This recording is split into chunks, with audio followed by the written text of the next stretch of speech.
Good morning, children. In our last class, we have seen Introduction to Macroeconomics, the meaning and importance of macroeconomics. Now, the next step, we are going to study the scope of macroeconomics.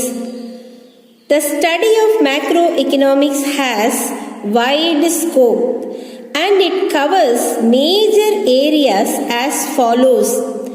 இப்போ scope என்றால் அதற்கு பெரிய அளவு வாய்ப்புகள் இருக்கிறது, பரப்பளவு இருக்கிறது.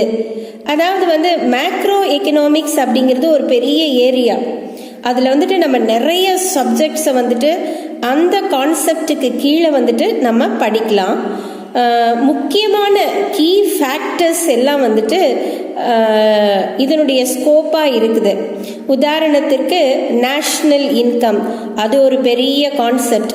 Business cycle, poverty, unemployment, economic growth, இந்த மாதிரி பெரிய பெரிய விஷயங்களை எல்லாம் நம்ம எக்கனாமிக்ஸோடைய மேக்ரோ எக்கனாமிக்ஸோடைய ஸ்கோப் அனாலிசிஸில் நம்ம பார்ப்போம். இப்போ first part national income.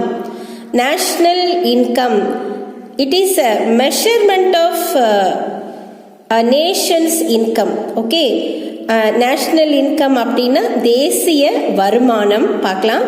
National income, measurement of national income and its composition by sectors are the basic aspect of macroeconomic analysis. The trends in national income and its composition provide a long-term understanding of the growth of process of an economy.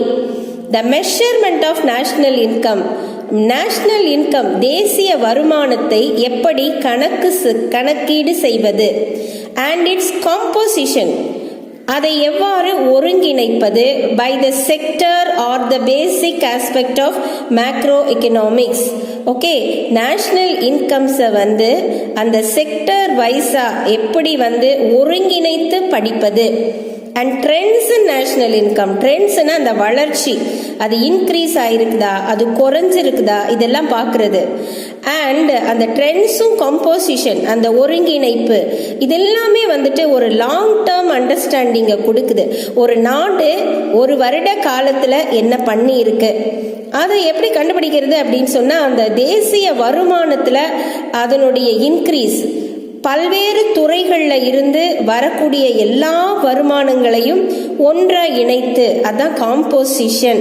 Okay, அதை இணைத்து அதை பார்க்கும் பொழுது அது ஒரு trend rate கொடுக்கும்.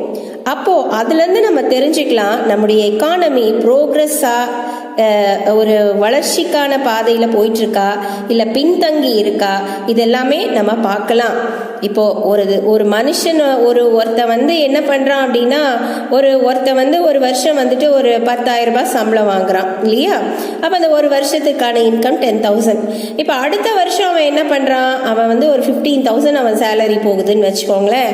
அப்போது இதை நம்ம என்னன்னு சொல்லுவோம், பரவாயில்ல படிப்படியாக முன்னேறிட்டு இருக்கிறான் அப்படின்னு சொல்லுவோம். அதே மாதிரி தான் நேஷ்னல் இன்கமும் அது ஒரு ஃபிகர். ஓகே, அது நேஷ்னல் இன்கம் அப்படின்றது நம்ம நாட்டினுடைய தேசிய வருமானம். ஒரு வருடம் முழுவதும் நம்முடைய மக்கள் எவ்வளவு உழைத்திருக்கிறார்கள், நம்முடைய செக்டர்ஸ்ல இருந்து என்னென்ன வருமானங்கள் எல்லாம் கிடைச்சிருக்கு, ஒரு நாடு எந்த அளவு தன்னுடைய செல்வத்தை அதிகப்படுத்தி இருக்குது, இதெல்லாம் நம்ம அந்த செக்டார் வைஸ் கேதர் பண்ணி அதை மெஷர் பண்ணும் பொழுது நமக்கு ஒரு அண்டர்ஸ்டாண்டிங் கிடைக்கும். நம்முடைய நாடு முன்னேறி கொண்டிருக்கிறதா, பின்தங்கி இருக்கிறதா, இல்லை அப்படியே லாஸ்ட் இயர் இருந்த மாதிரி இருக்குதா. ஸோ இதெல்லாம் மெஷர்மெண்ட் ஆஃப் நேஷ்னல் இன்கம் அப்படின்ற ஒரு கான்செப்டுக்கு கீழே நம்ம படிக்கலாம். ஸ்கோப் ஆஃப் எக்கனாமிக்ஸில் முக்கிய இடத்தை வகிப்பது எதுனா இந்த தேசிய வருமானம் குறித்த ஸ்டடி தான்.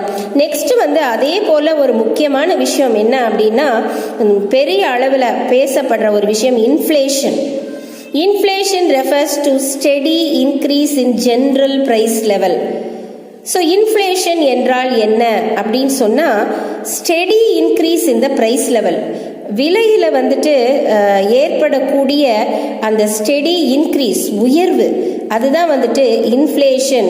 இன்ஃப்ளேஷன் என்றால் விலை உயர்வு. சட்டுனி ஏறிட்டு சட்டுனி இறங்கிடுறதில்ல, அப்படி ஸ்டெடியாக தொடர்ச்சியாக ஒரு விலை உயர்வு இருந்துக்கிட்டே இருந்தால் அப்போ நாடு இன்ஃப்ளேஷனுக்குள்ளார போயிட்டுருக்குது அப்படின்னு சொல்லிட்டு நம்ம சொல்ல முடியும். Estimating the general price level by constructing various price index numbers such as wholesale price index, consumer price index etc. are needed. இந்த இன்ஃப்ளேஷனை ஸ்டடி பண்ணணும்னா நம்ம நிறைய ப்ரைஸ் இண்டெக்ஸ், அதாவது ப்ரைஸ் பட்டியலை தயாரிக்கணும். என்னெல்லாம் ப்ரைஸ் பட்டியல்? ஹோல்சேல் ப்ரைஸ் பட்டியல் எவ்வளவு, கன்சியூமர் நுகர்வோருடைய அந்த ப்ரைஸ் இண்டெக்ஸ் என்ன, இதெல்லாம் நம்ம தயாரித்து அனலைஸ் பண்ணும் பொழுது, இதெல்லாம் நம்ம கணக்கிடும் பொழுது, எஸ்டிமேட் பண்ணுறதுனா கணக்கிடும் பொழுது விலை ஏற்றத்தை பற்றி நமக்கு தெரிய வரும். ஓகேவா? So first national income, second inflation, all these big concepts become the scope of macroeconomics. Okay, next thing is business cycle. அந்த பிஸ்னஸில் வர தொழில் துறையில் வருகிற அந்த அப் அண்ட் டவுன்ஸ், அதுதான் வந்து business cycle. Almost all economies face the problem of business fluctuations and business cycle. எல்லா பொருளியல் சார்ந்த காரியங்களையும் நம்ம எடுத்து பார்த்தோம் அப்படின்னா அதில் ஒரு ஃப்ளக்சுவேஷன்னா அந்த முன்னுக்கு பின்னு மாறி வர்றது, திடீர்னு இன்க்ரீஸ் ஆகும், திடீர்னு குறையும், ரொம்ப கீழே போயிடும், மேலே வரும், இதெல்லாம் வந்து ஃப்ளக்சுவேஷன்ஸ் அப்படின்னு சொல்கிறோம்.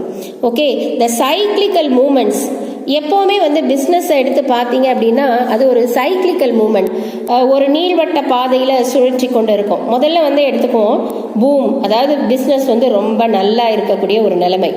அப்புறம் என்ன ஆகும்னா ரிசெஷன், கொஞ்சம் அப்படியே கீழே இறங்கி வரும். டிப்ரெஷன், சுத்தமாக தேக்கமாயிடும், அப்படியே எதுவுமே நடக்காது, பிஸ்னஸே நடக்காது. அதுக்கப்புறம் என்ன நடக்கும்னா ஏதாவது செய்வாங்க, உடனே ஒரு ரிக்கவரி வரும். ரிக்கவரினா ஒரு மாற்றம் வரும். மெல்ல மெல்ல அந்த பிஸ்னஸ் வந்து கொஞ்சம் உயிர் தெழுந்து கொஞ்சம் முன்னேறிக்கிட்டே வந்து மறுபடியும் போய் பூமில் நின்றுடும். பூமுன்னா அந்த பெரிய அளவு வளர்ச்சி, மறுபடியும் ரிசெஷனுக்கு வரும், மறுபடியும் டிப்ரெஷனுக்கு வரும், மறுபடியும் ரிக்கவரிக்கு வரும். இதெல்லாமே வந்து ஃப்ளக்சுவேஷன்ஸ், இதெல்லாமே வந்து ஃப்ளக்சுவேஷன். இதுதான் வந்துட்டு பிஸ்னஸ் சைக்கிள். இதை பற்றி நம்ம படிக்கிறோம். ஸோ இதெல்லாம் எங்கே இருக்கும்? It is in the economy. It should be carefully studied based on aggregate economic variables. இது வந்துட்டு நம்ம ரொம்ப கரெக்டாக படிக்கணும். படிக்கும் பொழுது எப்படி சொன்னோன்னா அந்த ஒட்டு மொத்த எக்கனாமிக் வேரியபிள்ஸை வச்சு படிக்கணும். சும்மா ஒரு சின்ன ஒரு கடையுடைய எங்கள் கணக்கு வழக்கெல்லாம் வச்சுட்டு படிக்கிறது கிடையாது. நாடு தழுவிய ஆக்ரிகேட் எக்கனாமிக் வேரியபிள்ஸ், அந்த பெரிய வேரியபிள்ஸை வச்சுட்டு நம்ம படிக்கிறது தான் வந்துட்டு பிஸ்னஸ் சைக்கிள். அதாவது பிஸ்னஸில் நாடு தழுவிய மாற்றங்கள், நாடு தழுவிய ஃப்ளக்சுவேஷன்ஸ், இதையெல்லாம் வந்துட்டு கேர்ஃபுல்லாக ஸ்டடி பண்ணணும். நெக்ஸ்ட் வந்து poverty and unemployment. The major problem of most resources rich nations are poverty and unemployment. This is one of the economic paradoxes. A clear understanding about the magnitude of poverty and unemployment facilitate the allocation of resources and initiating correct measures. ஒரு நாட்டில், அதாவது நிறைய இயற்கை வளங்கள் இருக்கிற ஒரு நாட்டில் இருக்கிற முக்கியமான பிரச்சனை என்ன அப்படின்னு சொன்னால் பாவர்ட்டி. அதாவது வந்துட்டு பாவர்ட்டி, ஏழ்மை, வறுமை கோட்டுக்கு கீழே மக்கள் இருக்கிற அந்த நிலைமை. வறுமை கோட்டு கீழே இருக்கிறாங்கன்னா என்ன, அடிப்படை உரிமைகள் கூட அவங்களுக்கு இருக்காது. அதாவது உணவு, இருப்பிடம், அந்த வருமானம், இதெல்லாம் வந்துட்டு அவங்களுக்கு கிடைக்காம இருக்கும். அண்ட் அன்எம்ப்ளாய்மெண்ட், எங்கே பார்த்தாலும் வேலையில்லா திண்டாட்டம் இருக்கும். ஸோ இதெல்லாம் வந்துட்டு அந்த மாதிரி வளர்ந்து வருகிற நாட்டில் இருக்கக்கூடிய பிரச்சனைகள். This is one of the economic paradoxes. இது வந்து ரொம்ப எக்கனாமிக்ஸில் இருக்கிற முக்கியமான மைல்கல்கள். Okay, a clear understanding about the magnitude of poverty. மேக்னிடியூட்னா எந்த அளவுக்கு வறுமை இருக்குது, அந்த வறுமையினுடைய அந்த நிலை என்ன, அன்எம்ப்ளாய்மெண்ட் வந்து எந்த அளவுக்கு இருக்குது, இதெல்லாம் படித்தா தான் நம்ம என்ன பண்ண முடியும்னா அந்த ரிசோர்ஸ் அலோகேஷன், நம்முடைய இயற்கை வளங்களை செல்வங்களை பங்கிட்டு கொள்ளும் பொழுது நம்ம என்ன பண்ணணும் அப்படின்னு சொன்னால் இதெல்லாம் சரி பண்ணுறதுக்கு ஏற்றவாறு அதை பங்கிட முடியும். அந்த பிரச்சனைகளை சால்வ் பண்ணுற மாதிரி நம்மக்கிட்ட இருக்கிற அந்த வளங்கள் செல்வங்கள் திறன்கள் எல்லாவற்றையும் வந்துட்டு நம்ம பகிர்ந்தளிக்க முடியும். ஸோ பாவர்ட்டி, அன்எம்ப்ளாய்மெண்ட் இது எல்லாமே வந்துட்டு ஸ்கோப் ஆஃப் எக்கனாமிக்ஸ்க்கு கீழே வர very big concepts. Okay, next thing is economic growth. The growth and development of an economy and the factors determining them could be understood only through macroeconomic analysis. Growth என்றால் என்ன அப்படின்னா நாடு தழுவிய வளர்ச்சி, ஒரு நாடு எப்படி முன்னேறி இருக்கிறது, இதெல்லாம் நம்ம படிக்கணும் அப்படின்னு சொன்னால் அந்த எக்கனாமிக் ஃபேக்டர்ஸ் இருக்குது இல்லையா, டிட்டர்மினிங் த க்ரோத், அதனுடைய செயல்பாட்டை எல்லாம் நல்லா புரிந்து கொண்டு ஒரு பெரிய அளவில் வந்துட்டு அந்த சப்ஜெக்டை வந்துட்டு நம்ம அனலைஸ் பண்ணால் தான் நம்மளுக்கு என்ன கிடைக்கும்னு சொன்னால் அந்த க்ரோத் ரேட் கிடைக்கும். ஸோ அந்த க்ரோத் அனாலிசிஸை வந்துட்டு நம்ம எங்கே பார்க்குறோம் அப்படின்னா மேக்ரோ எக்கனாமிக்ஸில் தான் அந்த growth, economic growth, national growth, அந்த மாதிரி கான்செப்ட்ஸ் எல்லாம் வரக்கூடிய இடம் வந்துட்டு எங்கன்னா மேக்ரோ எக்கனாமிக் அனாலிசிஸில் தான் வரும். ஓகே, இப்போ நம்ம என்ன scope of macro economics. Macro economics எதை பற்றியெல்லாம் டீல் பண்ணும், அதுதான் ஸ்கோப். எந்தெந்த பிரச்சனைகளுக்கெல்லாம் மேக்ரோ எக்கனாமிக்ஸில் இடம் இருக்கிறது, இதுதான் வந்துட்டு ஸ்கோப். என்னென்ன பிரச்சனைகளை பார்த்தோம்? National income. What is national income? Measurement of national income and its composition by sectors are the basic aspect of macroeconomic analysis. National income na measuring the total income of the country, அதனுடைய measurement by sectors and அதனுடைய allocation, இதெல்லாம் வந்துட்டு macro எக்கனாமிக்ஸில் இருக்கக்கூடிய very big concepts. Okay, next thing is we saw about business cycle, that is fluctuations in the business and business cycle. All these things are studied in macroeconomics, and we also saw the poverty and unemployment. To what extent we have poverty, what is the magnitude of unemployment, and what ought to be done. All these things are studied in macroeconomics. Now every subject has a limitation, so macroeconomics also has a limitation. Limitation என்றால் சில குறைபாடுகள் எல்லா இடத்துலையும் அது இருக்கும். இப்போ macro economic வந்து என்ன குறைபாடுகள் இருக்குன்னா, it also suffers certain limitations. Number one என்னன்னா, there is a danger of excessive generalization of the economy as a whole. ரொம்ப வந்து பொதுவா எல்லா விஷயத்தையும் பேசிட்டு போயிடுறது, ஒரு எக்ஸசிவ் தேவைக்கு மேல ஜெனரலைஸ் பண்றது ஒரு விஷயத்த, அது வந்து அங்க நடக்கக்கூடிய ஒரு தவறு. It assumes homogeneity among the individual units. It assumes homogeneity among the individual units. எல்லா இண்டிவிஜுவல் யூனிட்டும் வந்துட்டு ஒரே மாதிரி பார்க்குற ஒரு குறைபாடு இருக்கு. அப்படியெல்லாம் இருக்காது, ஒவ்வொரு யூனிட்டும் வந்து வித்தியாசப்படும். There is a fallacy of composition. What is good of an individual need not to be a good for nation and vice versa, and what is good for a country is not good for another country and at another time. Fallacy of composition, அதாவது வந்துட்டு ஒரு குறைபாடு இருக்கிறது. என்ன அப்படின்னா, ஒரு நாட்டிற்கு ஒரு கருத்து சூட் ஆகலாம், ஆனால் ஒரு இண்டிவிஜுவல் யூனிட்டுக்கு தனிநபருக்கு அது சூட் ஆகாது. ஓகே, அது வந்து அந்த மாதிரி. ஆனால் அதனால எல்லா விஷயத்தையும் நம்ம பொதுவாக பார்க்கிறது அப்படின்றது வந்துட்டு ஒத்து வராது. Okay, and what is good for a country is not for another country. ஒரு நாட்டில் சரியா படுற ஒரு விஷயம் வந்து இன்னொரு நாட்டில் வந்துட்டு அது சரியா படாது. ஓகேவா? எப்படி வந்து ஒரு ஒரு ஒரு இண்டிவிஜுவலுக்கு சரியா படுற விஷயம் ஒரு நேஷனுக்கு சரி வராது. ஓகே, அதே மாதிரி ஒரு கண்ட்ரி, அப்படி ஒரு கண்ட்ரியில ஓகே அப்படின்னு ஒத்துக்கிட்ட ஒரு விஷயம் இன்னொரு கண்ட்ரிக்கு சூட் ஆகாது. இதுதான் வந்து ஃபேலசி ஆஃப் காம்போசிஷன். இந்த இடத்துல வந்துட்டு அந்த தனிப்பட்ட பிரச்சனைகளை கருத்தில் கொண்டு தான் பார்க்கணும். பொதுவான அபிப்பிராயங்களுக்கு அங்கே வேலை இருக்காது. ஸோ அந்த பொதுவான அபிப்பிராயத்தில் நிகழ்கிற குற்றத்தை தான் fallacy of composition அப்படின்னு சொல்லிட்டு சொல்கிறோம். நெக்ஸ்ட், மெனி நான் economic factors determine economic activities but they do not find a place in usual macro economic books. Economic factors மட்டும் கிடையாது, நான் எக்கனாமிக் ஃபேக்டர்ஸ், அதாவது பணம் சாராத மானிட்டரி நோக்கம் இல்லாத நிறைய ஆக்டிவிட்டீஸ் வந்துட்டு மேக்ரோ எக்கனாமிக் கான்செப்ட்ஸில் வருது. ஆனால் அந்த விஷயங்களை வந்துட்டு மேக்ரோ எக்கனாமிக் புக்ஸ் எதுவுமே டீல் பண்ணுறதில்ல அப்படின்றது இந்த சப்ஜெக்டுடைய ஒரு குறைபாடு. அப்போ என்னெல்லாம் குறைபாடுன்னு சொல்லி பார்த்தோம் அப்படின்னா, macro economic suffers from certain limitation. First one is there is a danger of excessive generalization and it assumes homogeneity among the individual units and it is subjected to fallacy of composition. What is good for an individual need not to be good for a nation. Okay, what is good for one country may not be good for another country.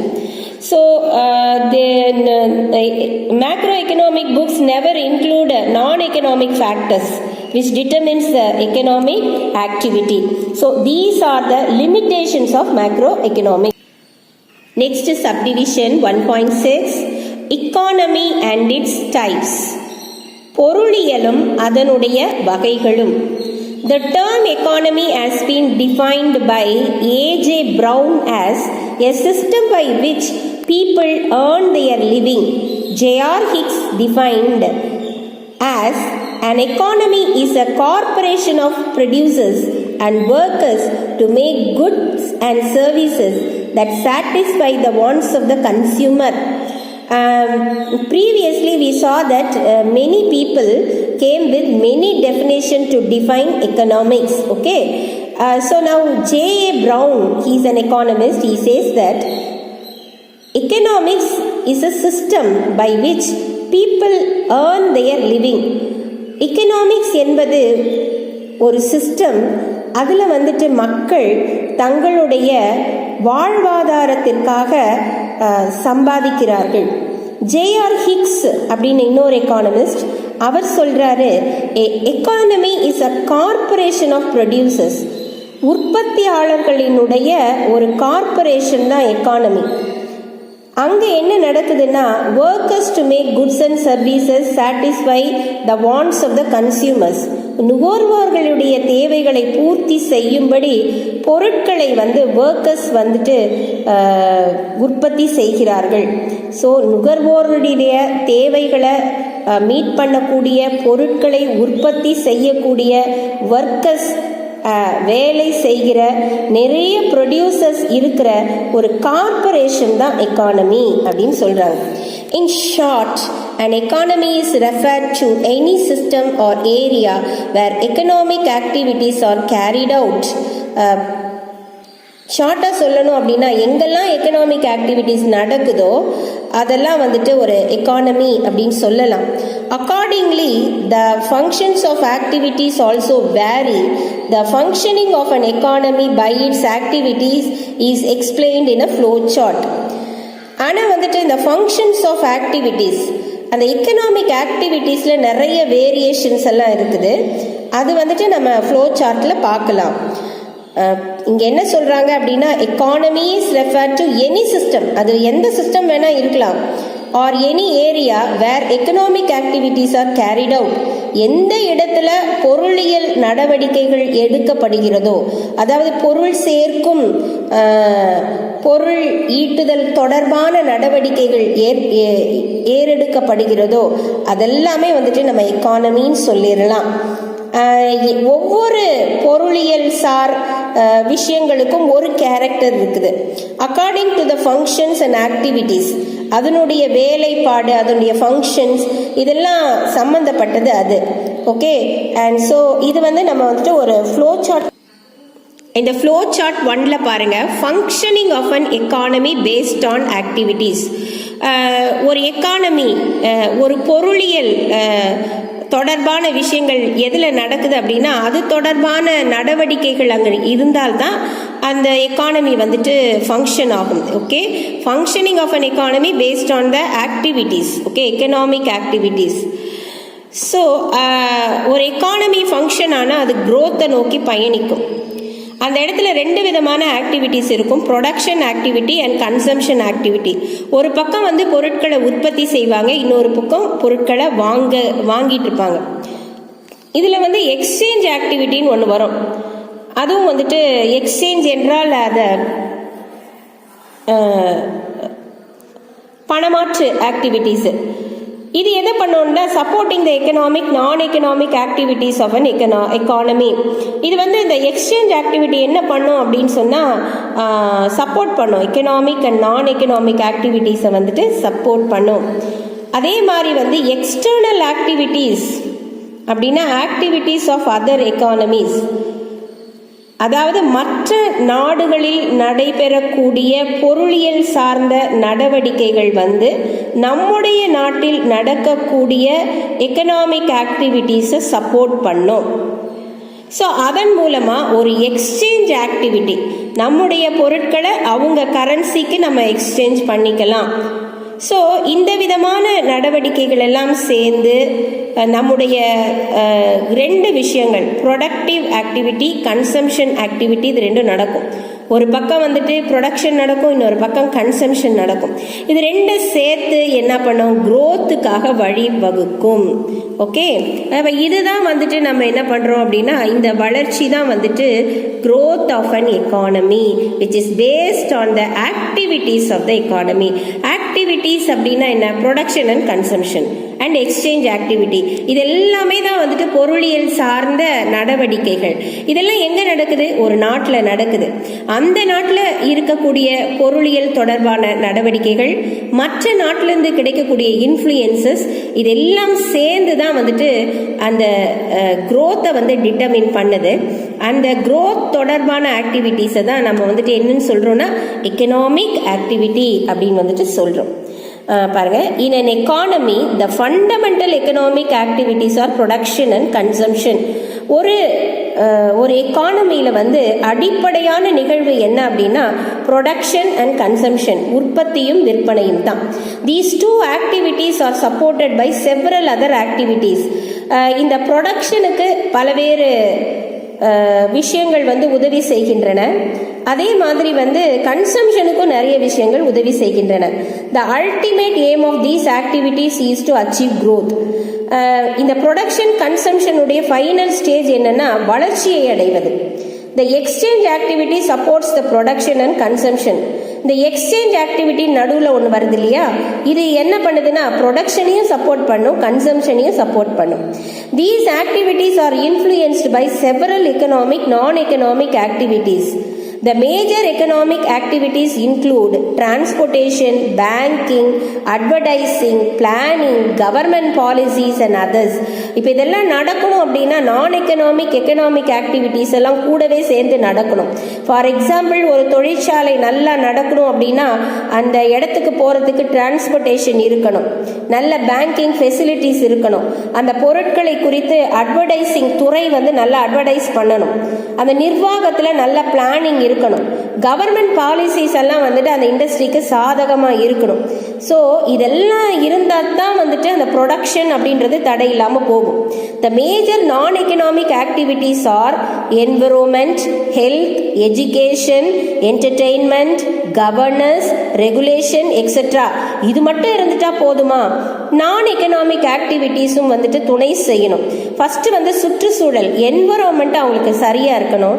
ஒர்க்கர்ஸுடைய health condition, education, அவங்களுடைய பொழுதுபோக்கு, governance, regulation, இதெல்லாம் வந்துட்டு சரியாக இருக்கணும். இதெல்லாம் நான் economic activities. இதெல்லாம் உறுதுணை புரிந்தால் தான் அந்த வளர்ச்சியை நம்ம அடைய முடியும். In addition to these supporting activities, external activities from other economies such as import, export, international relation, immigration, foreign investment, foreign exchange earning, etc. are also influence the entire functioning of the economy. இப்போ நாம் சம்பாதிச்ச பொருட்களை எல்லாம் வந்துட்டு நம்மளே வச்சுக்க முடியாது இல்லையா? நம்ம என்ன பண்ணணும்னா அந்த எக்ஸ்சேஞ்ச் ஆக்டிவிட்டீஸ்குள்ளார அதெல்லாம் வரும். எக்ஸ்சேஞ்ச் ஆக்டிவிட்டீஸ்குள்ளார அந்த பொருட்கள் அதெல்லாம் வந்துட்டு வரும். எப்படின்னா நம்ம சம்பாதித்த பொருட்கள் எல்லாம் வந்துட்டு என்ன பண்ணுவோம், வெளிநாட்டுக்கு நம்ம அனுப்புவோம் இல்லையா? வெளிநாட்டுக்கு அனுப்புவோம். இப்போ வெளிநாட்டிலேருந்து பொருள் வாங்கினா அதுக்கு பேர் என்னது? இம்போர்ட். வெளிநாட்டுக்கு பொருள் அனுப்புனா அதுக்கு பேர் என்ன? எக்ஸ்போர்ட். இப்போ நம்ம ப்ரொடக்ஷனுக்காக என்ன பண்ணுவோம்னா நமக்கு தேவையான பொருட்களை நம்ம இம்போர்ட் பண்ணிக்குவோம். கன்சம்ஷனுக்காக நம்ம என்ன பண்ணுவோம்னா தேவையான பொருட்களை வெளிநாட்டுக்கு எக்ஸ்போர்ட் பண்ணுவோம். அந்த மாதிரி எல்லாம் பண்ணும் பொழுது எக்ஸ்டர்னல் ஆக்டிவிட்டீஸ், இதெல்லாம் வந்து எக்ஸ்டர்னல் ஆக்டிவிட்டீஸ்ன்ற கேட்டகரியில் வரும். இது வந்து ஒரு பெரிய மேஜர் சப்போர்ட்டாக இருக்கும். எப்படின்னா இன்டர்நேஷ்னல் ரிலேஷன், நம்முடைய பல நாடுகளோடு கூட நமக்கு இருக்கிற அந்த தொடர்பு நிலை. ஃபாரின் எக்ஸ்சேஞ்ச் ஏர்னிங்ஸ், அந்த வெளிநாட்டு பண வரவு செலவு பார்க்கறது. Also influence the entire functioning of the economy. So ஒரு நாட்டினுடைய பொருளாதாரம் சரியாக செயல்படணும் அப்படின்னா அந்த production activity, consumption activity, exchange activity இதெல்லாம் வந்து பர்ஃபெக்டாக இருந்தால் தான் வந்துட்டு அந்த நாட்டில் வந்துட்டு அந்த பொருளாதார துறைக்கான அந்த வளர்ச்சி, அந்த ட்ரெண்ட் ரேட் வந்துட்டு. Economics can be classified into different types based on status of development, system of activities, scale of activities, nature of functions, nature of operation, nature of advancement, level of national income. இப்போ என்ன சொல்றாங்கன்னா economies, அதாவது பொருளாதாரம் என்பது different டைப்பில் இருக்குது. ஒவ்வொரு நாட்டுக்கும் வந்துட்டு அது ஒரு வித்தியாசமாக இருக்கும்.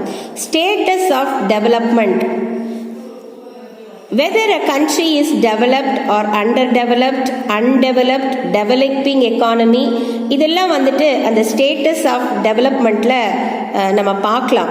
இப்போ பொருளியல் தொடர்பாக நம்ம படிக்கும் பொழுது ஒரு நாட்டினுடைய பொருளாதாரம் எப்படி இருக்குதுன்னு படிக்கும் பொழுது அந்த நாட்டினுடைய ஸ்டேட்டஸை பற்றி படிப்போம். அந்த நாடு வந்து டெவலப்டு கண்ட்ரியா, அதாவது வளர்ச்சி பெற்ற நாடா, அண்டர் டெவலப்டு நாடா, பின்தங்கிய நாடா, இல்லை டெவலப்பிங் எக்கானமியா, இல்லை வளர்ச்சி பெறும் ஒரு நாடா அப்படின்னு சொல்லிட்டு ஒரு ஸ்டேட்டஸ் அனாலிசிஸ் பண்ணுவோம். ஓகே, இதுதான் வந்து status of development. Next thing வந்து சிஸ்டம் ஆஃப் ஆக்டிவிட்டீஸ். அந்த நாட்டில் வந்து என்ன ஆக்டிவிட்டி இருக்கு, அந்த நாட்டினுடைய சிஸ்டம் என்ன, அமைப்பு என்ன, அது வந்து ஒரு கேபிட்டலிஸ்டிக் கண்ட்ரியா, சோஷியலிஸ்டிக் கண்ட்ரியா அண்ட் மிக்சட் எக்கானமியா, இதை பற்றி படிக்கிறது தான் சிஸ்டம் ஆஃப் ஆக்டிவிட்டீஸ். அதாவது கேபிட்டலிசம் அப்படின்னா என்னன்னா it is dominated by the private sector. Socialism அப்படின்னா it is dominated by the government sector. Mixed economy means என்னன்னு சொன்னால் both private and the public sectors play equal role in the mixed economy. So ஒரு நாட்டினுடைய பொருளாதாரம் எந்த அமைப்பின் கீழ் செயல்படுகிறது, அது கேபிட்டலிஸ்டிக் கண்ட்ரியா, சோஷியலிஸ்டிக் கண்ட்ரியா, மிக்சட் எக்கானமியா, இதை பற்றி நம்ம பார்க்க வேண்டி வரும். நெக்ஸ்ட் ஸ்கேல் ஆஃப் ஆக்டிவிட்டீஸ், அவங்களுடைய தொழில் அளவீடுகள்லாம் எப்படி இருக்குது, ஸ்மால் அண்ட் லார்ஜ் எக்கானமி, அவங்களுடைய பொருளாதாரம் வந்து ஸ்மால் எக்கானமியா இல்லைன்னா பெரிய எக்கானமியா அப்படின்னு பார்க்கணும். நேச்சர் ஆஃப் ஃபங்க்ஷனிங், அது எந்த, அதனுடைய தன்மை என்ன, அது எப்படி இருக்குது, ஸ்டாட்டிக்காக இருக்கா, அப்படியே போட்ட மாதிரியே இருக்கா, டைனமிக் எக்கானமிஸா, இல்லை நாளுக்கு நாள் வித்தியாசங்களை மாற்றங்களை கொண்டு வருகிற ஒரு பொருளாதாரம் அந்த நாட்டிலே இருக்கிறதா, அதெல்லாம் நம்ம பார்க்கணும். நேச்சர் ஆஃப் ஆப்ரேஷன், எப்படி அது செயல்படுகிறது, அது க்ளோஸ்ட் எக்கானமியா ஓப்பன் எக்கானமியா அப்படின்றத பார்க்குறோம். Nature of advancement, traditional modern economies, அது எப்படி முன்னேறி இருக்குது, அது வந்து இன்னும் ட்ரெடிஷ்னல் டூல்ஸே யூஸ் பண்ணிட்டு இருக்குதா இல்லை மாடர்ன் டூல்ஸ் யூஸ் பண்ணுதா, பாரம்பரிய மெத்தட்ஸையே பயன்படுத்துதா இல்லை மாடர்ன் மெத்தட்ஸ்குள்ளார அந்த எக்கானமி வந்துருச்சா, அதான் nature of advancement. Level of national income, இதான் தேசிய வருமானம் வந்து எப்படி இருக்கு, லோ இன்கமாக இருக்கா, மிடில் இன்கமாக இருக்குதா, ஹை இன்கம்மான எக்கானமியா. இப்போது ஜப்பானெல்லாம் எடுத்துக்கிட்டிங்கன்னா அவங்களுடைய நேஷ்னல் இன்கம் வந்து ரொம்ப ஹையாக இருக்கும். இப்போ நம்முடைய நாட்டை சிலோன் அந்த மாதிரி கண்ட்ரியெல்லாம் எடுத்துக்கிட்டிங்கன்னா நம்முடைய நாடு வந்துட்டு லோ இன்கம் கேட்டகரியில் தான் வரும். ஸோ நம்ம வந்துட்டு எப்படி லெவல் ஆஃப் நேஷ்னல் இன்கம் வச்சு தான் அந்த நாட்டினுடைய பொருளியல் நிலையை வந்துட்டு நம்ம வந்துட்டு புரிந்து கொள்ள முடிகிறது. ஸோ இப்போது ஒரு ஒரு ஒரு நாட்டின் பொருளாதாரத்தை பல்வேறு டைப்ஸில் நம்ம வந்துட்டு பேசலாம். ஃபஸ்ட்டு வந்து அதனுடைய ஸ்டேட்டஸ் பற்றி பேசும் பொழுது அது டெவலப்டா, அண்டர் டெவலப்டா, அன்டெவலப்டா இல்லை டெவலப்பிங் எக்கானமியா அப்படின்னு சொல்லி நம்ம பேசுகிறோம். சிஸ்டம் ஆஃப் ஆக்டிவிட்டீஸ்ன்னு வரும் பொழுது அது கேபிட்டலிஸ்டிக் கண்ட்ரியா, சோஷியலிஸ்டிக் கண்ட்ரியா இல்லை மிக்சட் எக்கானமியான்னு we are analysing. Scale of ஆக்டிவிட்டீஸ்னா whether their firms are operating in small scale or it is operating in a large scale, that we are studying. Nature of functioning அப்படின்னும் பொழுது whether that country's economy is static or it is dynamic, அதை பார்க்குறோம். Nature of operation அது வந்து க்ளோஸ்டாக இருக்கா இல்லை open to all economic ஆக்டிவிட்டீஸான்னு பார்க்குறோம். Nature of advancement, a country's economy, whether it is a traditional economy where they follow traditional tools or it is a modern economy which is updated, அதெல்லாம் நம்ம பார்க்குறோம். level of national income, this is a clear index which shows the condition of an economy, whether the national income is low or they fall on the category of middle income, or the national income is high, that is whether it comes under the high category national economy. Okay, so all these things are classified into different types, okay, on which the economy is based. Okay, understand?